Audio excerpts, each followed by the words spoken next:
MightyWolfTV. Hey guys, it's Trevin Scheller, owner of MightyWolfTV, and if you haven't played Mighty Boy Flash yet, I definitely recommend you do so right now because it is a really good game and it's also the first video game I ever created. It's completely free and you can play it on certain websites and download it from MightyWolfTV.com right now. But on this video, we're going to be talking about the beta, the development history, unused stuff, and so much more, and maybe even some facts you don't know already. So sit back and relax while we tell you everything about Mighty Boy Flash. It all started in 2010 when Mighty Boy himself was created in 2nd grade. Well, my 2nd grade classroom. And if you've all seen that one video for the first ever Mighty Boy comic from exactly 10 years ago almost, Mighty Boy the Game, you could see that I've been wanting to make a video game as early as 2010. So it started like that, but that's not exactly how it turned out. The thing was that I was just a kid and I knew nothing about programming or coding or anything like that on game making. So what I did instead was animated on the DSi XL, which was pretty new for the time, and Flipnote Studio was amazing use, so I just ended up creating the Mighty Boy show instead. Well, it was the show for a long time, that was running, but I still wanted a game in the future. I was wanting to make a Mighty Boy game for the longest time. Like, I had ideas for a Mighty Boy RPG, a Mighty Boy Smash Brothers style game since I loved Super Smash Flash as a kid, or just a platformer in general.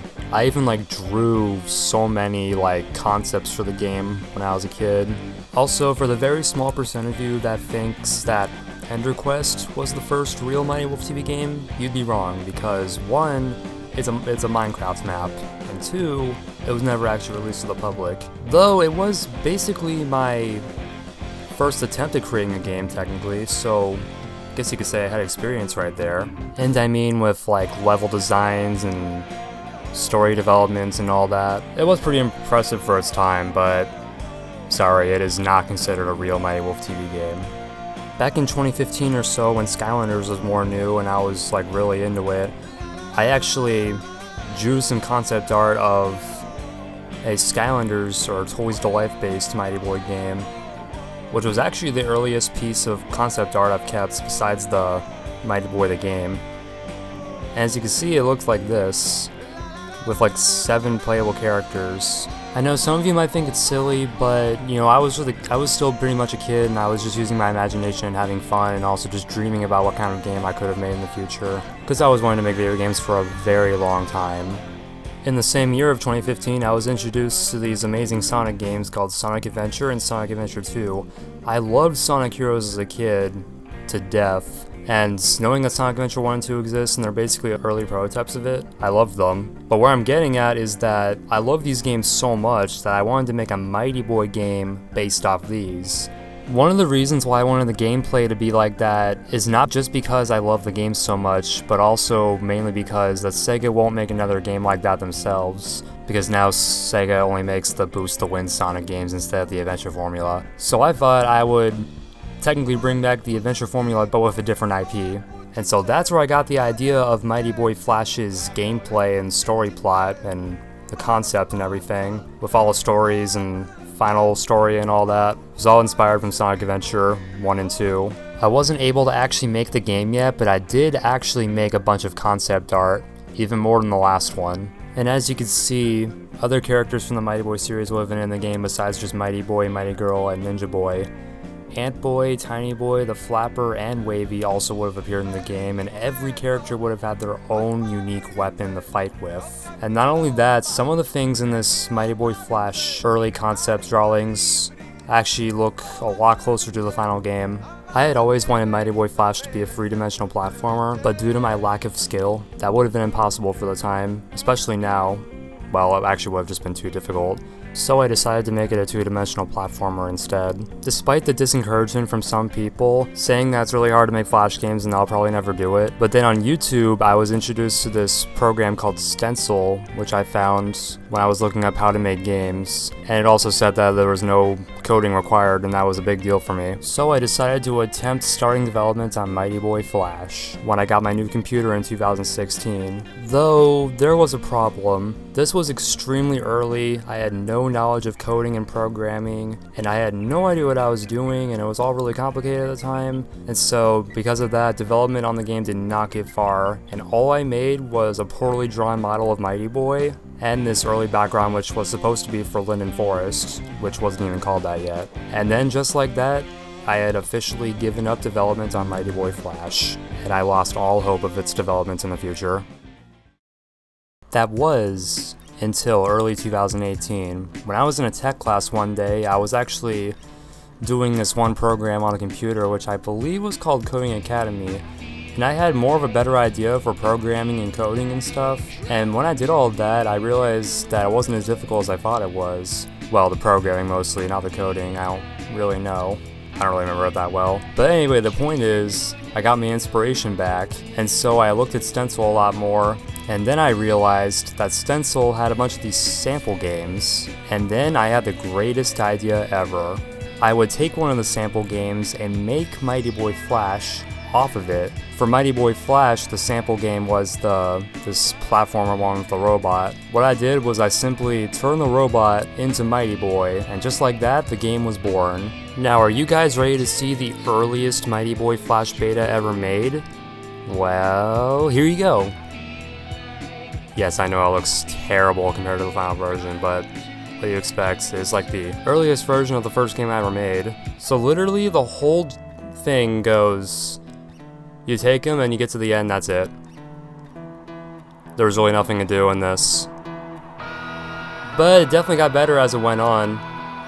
At first I was just experimenting and I wasn't sure if this was really going to be a full game. But then, as I kept getting things to work, I was like, you know what? I want this to be a thing. I'm gonna make this a thing. My dream is finally gonna come true. I want this to happen. Also, a small percent of you may remember that in April of 2018, I uploaded this video saying that there was a new game in production. That new game was this, but it wasn't ready. Oh yeah, and I even posted a comment down here saying that the game started development on March 30th. 2018. That's good to know. So because I released this video, that meant I had to get the game ready to be shown off by the summer. I even remember telling people at school about this and nobody was really interested at all. In fact, a lot of people still aren't interested even though the game has turned out really well. And I also was having an early birthday party that year, so that was also the perfect opportunity to show it off. And then I had the idea, what if we do a live stream of revealing the game, and I was like, yes. And I also had to make a demo for the early birthday party too, so that way people could try it out, and I would be able to show some gameplay footage as well. I really wanted to make this like E3, where it'd be like a magical moment where you could see a game being revealed and you'd be able to play it, and be one of the first people to try it out and see it. I still wish I can go to E3 one day, maybe someday, if it's still open in the future, because of you know what. Anyway, the demo and trailer were completed in time for the early birthday party / game reveal, which was supposed to be on June 2nd, but because I was sick that weekend, it ended up being on June 9th. And so the game reveal was both streamed on Instagram and YouTube, and it turned out to be a hit. Most of you probably don't even remember the demo from mid-2018, but it was pretty different from the final game. Probably the biggest difference was the loading screens and the fact that you can't run.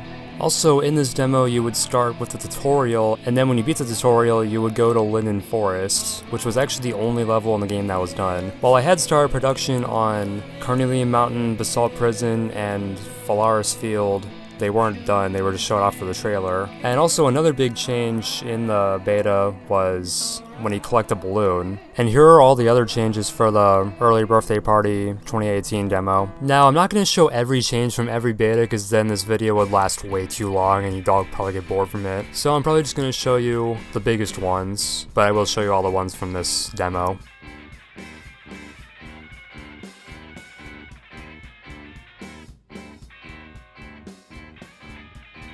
Later in 2018, a lot of you probably remember the limited demo, which was actually a beta for Mighty Boy Flash that everyone was able to play, but for a limited time. And fun fact, these got inspiration from the Splatoon 1 and 2 global test fires. Might have been obvious for some of you. The limited demo also had 4 different playtime sessions. The first 2 take place in version 1.0, while the last 2 take place in version 2.0, which actually added Mighty Girl and Ninja Boy playable in Phalaris Field and Assault Prison, and a lot of people were able to play that for the first time. The limited demos were actually a lot closer to the final products compared to the earlier versions, but the biggest differences would have to be the lines behind you when Mighty Boy, Mighty Girl, and Ninja Boy run, the massive amount of forcers used in the level.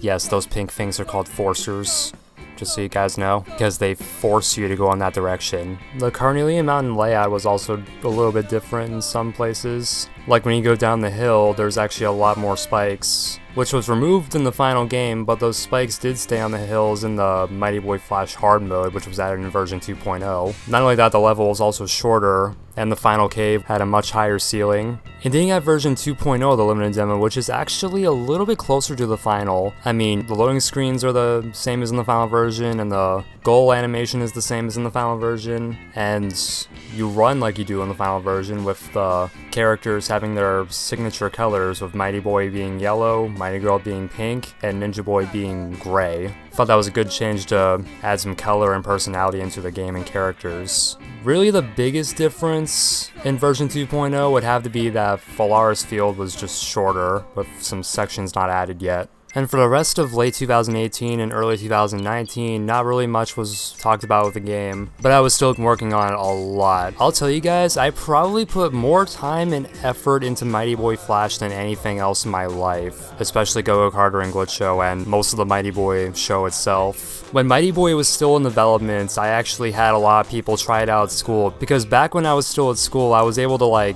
put my games in a flash drive, and I was able to bring them to school, and I could let people play the latest beta. Some people liked the betas, but there were some people that didn't like it and preferred real video games. Yeah, I know that's probably offensive to all flash makers, and I lost a lot of motivation from that alone. And yeah, just if you guys know me, I get depressed easily, and I always tend to listen to what other people say. Throughout late development, there were actually a lot of other things that discouraged me and slowed me down and almost got the game delayed. For one thing, there was still a bunch of gameplay problems, like running up hills and getting stuck in certain collisions. And not only that, we had a talent show at my school back in early 2019, and I thought that'd be the perfect opportunity to show off my only two games at the time, which are Mighty Boy Flash and Go-Go Carter. This was also back when Go-Go Carter was just revealed, same month. And big surprise, when that video played at the talent show, it was muted. Out of all the videos that played at the talent show, my video was the only one that was muted, and because of that, it didn't grab anybody's attention at all. Believe it or not, from the beginning of 2019, I had always planned for a demo to release in March of 2019, and that actually happened, luckily, where it was basically the same thing as the final game, except you just play the first level, and what was cool about the demo is that you could actually take the load code from when you beat the level, and you could actually basically continue your progress in the full game. The demo updated and added less gems. The reason why I did that was because it was really laggy when there was lots of gems on the screen or in the stage. And I don't know if you guys know this, but Mighty Boy Flash actually almost got delayed and or canceled, because one time I was working on the game and I actually downloaded a new version of Stencil, but thankfully before I did this, I was still experimenting with it, and one of the things I did when I was experimenting was I downloaded the Mighty Boy Flash raw file into my computer. And so what happened after that, I downloaded a new version of Stencil and I opened Mighty Boy Flash in it, and I updated it, and that just completely messed it up with characters walking on air and jumping weirdly and all that stuff. But thankfully, because I saved that file, nothing was lost. Just imagine if I hadn't have done that or experimented with any of that stuff,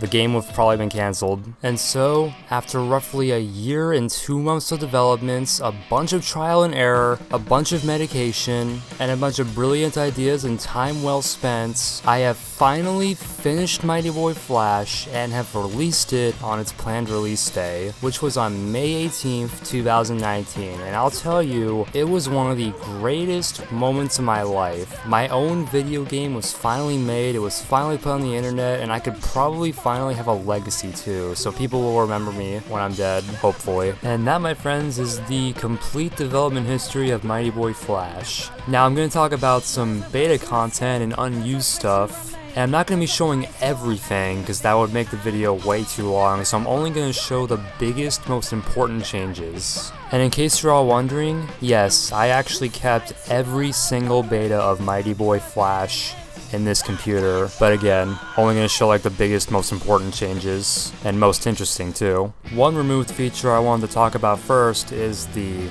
lives feature. Now in Mighty Boy Flash, you were originally going to have lives. I know I was never able to add a lives counter in Mighty Boy Flash, but I was able to do it in Glitcho. Some advantages to working on other games is that I was able to figure out more stuff, and so I could improve on later games. So who knows, that could come back in the future in later games. In fact, there was originally a game over animation for Mighty Boy for when he gets hit by an enemy a certain amount of times, but I couldn't get it to work, so that's why it was never used. And while we're on the topic of unused animations, I know a lot of you were complaining about the fact that Mighty Boy doesn't walk when he's ducking and walking at the same time. Well, the reason for that is because I just couldn't get it to work.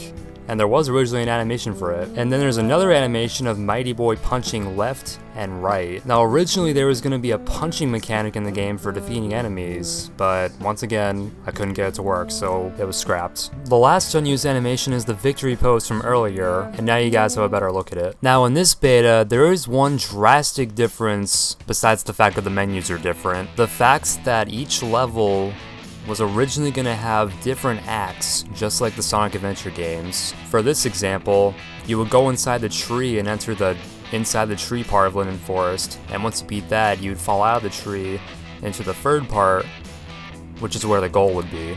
This feature was actually scrapped immediately ever since beta version 1.8. The reason why is because I couldn't get the gems and the score to be transferred to the next scene. Well, I could totally do that now ever since I was working on Glitcho. Thanks to that game, I could probably do it in the future.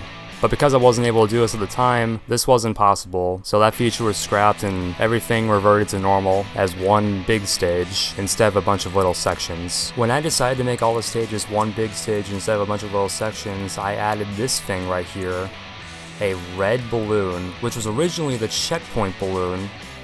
This is an unused object for the game that I never got to work, so when you see this stuff in the videos, they're actually just placeholders. And while we're on the topic of unused items, there was also an unused green balloon, which would have been the balloon for 1-ups, but once again, I never got that feature to work, so that was also scrapped. So in the end, the only colored balloon that stayed between the red, green, and blue balloons is the blue one, and even the Mighty Boy Flash cover can speak for itself about the blue balloon. Another unused object in this game is a wooden boat, or raft, whatever it is. Its original purpose was to help you get through the water on Silica Islands. Originally, Silica Islands would have been full of these boats and you would have had to use them to get across the seas and the islands. But unfortunately, I could not get this to work, so it was scrapped. The last unused object will be for this sign. If you guys are wondering what the sign's for, it's for the multiplayer mode. When you see that sign, that means danger, death pit. This was removed in the final version because the death pits were removed. For example, if player 1 were to go to death pit in the multiplayer, player 2 would automatically win. And what I was trying to do was make it so when you fall in the death pit, you would just respawn back at the beginning of the stage, but I couldn't get that to work. So because of that, death pits were scrapped and I just replaced all the death pits with spikes in the multiplayer mode. Another thing I want to talk about is the Scolio Snake. Yes, that's what that enemy is called. It's called the Scolio Snake, like scoliosis. One thing I want to talk about with the Scolio Snake is that it was actually inspired by a friend that had scoliosis, and so I thought it would have been cool to put something like that in the game. And not only that, it's also worth noting that you were originally going to be able to defeat the Scolio Snakes, but I couldn't figure out how to do that with them going left and right, so I made it so when you jump on them, instead of defeating them, you just bounce up. The Scolio Snake even had an unused death animation. It's also worth noting that Mighty Boy's story had a very different level order in the beta. Originally, it went Linden Forest, then Carnelian Mountain, then the Giant Rock as the first boss, then Scoria Caverns, and so on. While in the final version, it goes Linden Forest, Forest Rush, Scoria Caverns, then Carnelian Mountain. The reason why I did this in the final game is because when I was working on Carnelian Mountain and Scoria Caverns, I realized that Carnelian Mountain was actually a much harder level than Scoria Caverns. So I decided to switch the levels, and along with that, I also added a boss right after Linden Forest. So that way you'd have stage, boss, stage, stage, boss. This also explains why Carnelian Mountain went from broad daylight to partly sunset. I thought this was a very good change in the final game. Made more sense. Another change I'm glad I made in the final game was how the inside of the buildings are in Portville City. In the beta, they're all tiled and it looks really weird when you're going through them really fast. And in the final game, I made them just a plain yellow, and I actually added designs on the top floor, and they're all based off the level you're about to go to. So I think that was a really good change too. The last thing I want to talk about are the unused test levels. Yes, you heard that right. There was an S at the end of levels. There's actually 3 unused test levels. The first one here is actually a very different kind of level which looks nothing like the others, where the tiles are black and the background is white, and for some reason the floor is very slippery. This place was made very early in the game's development, so you won't see a lot of things from later on, and that's also why the HUD is messed up. So in it there were spikes, little gaps to test out crouching, a floating spike, a forcer, and a balloon, and a square that takes you to Linden Forest. With that, I was testing objects that would take you to different scenes. In this next unused test level, this place was actually meant just to test out the multiplayer, the first player and the second player, and it also shows all 3 characters on the screen twice, basically. It wasn't really much to this level, it was just to test out the multiplayer. And speaking of multiplayer, this last unused test stage was to test out the battle mode in multiplayer. So when I made this stage, I actually copied it, and it actually turned into this. So basically, you could say that this test level is actually an early version of the battle stage of Linden Forest. Phew, that was crazy. 20 minutes of content. And by the way, this video took like 6 days to make. So yeah, I put a lot of effort into this video. I hope you guys really enjoyed it, and I hope this video inspired you to make video games. And if you haven't already, go ahead and play Mighty Boy Flash. It's completely free to play and download. So I hope you guys enjoyed this video. Don't forget to like, comment, and subscribe. And more videos coming soon. Have a great day, guys.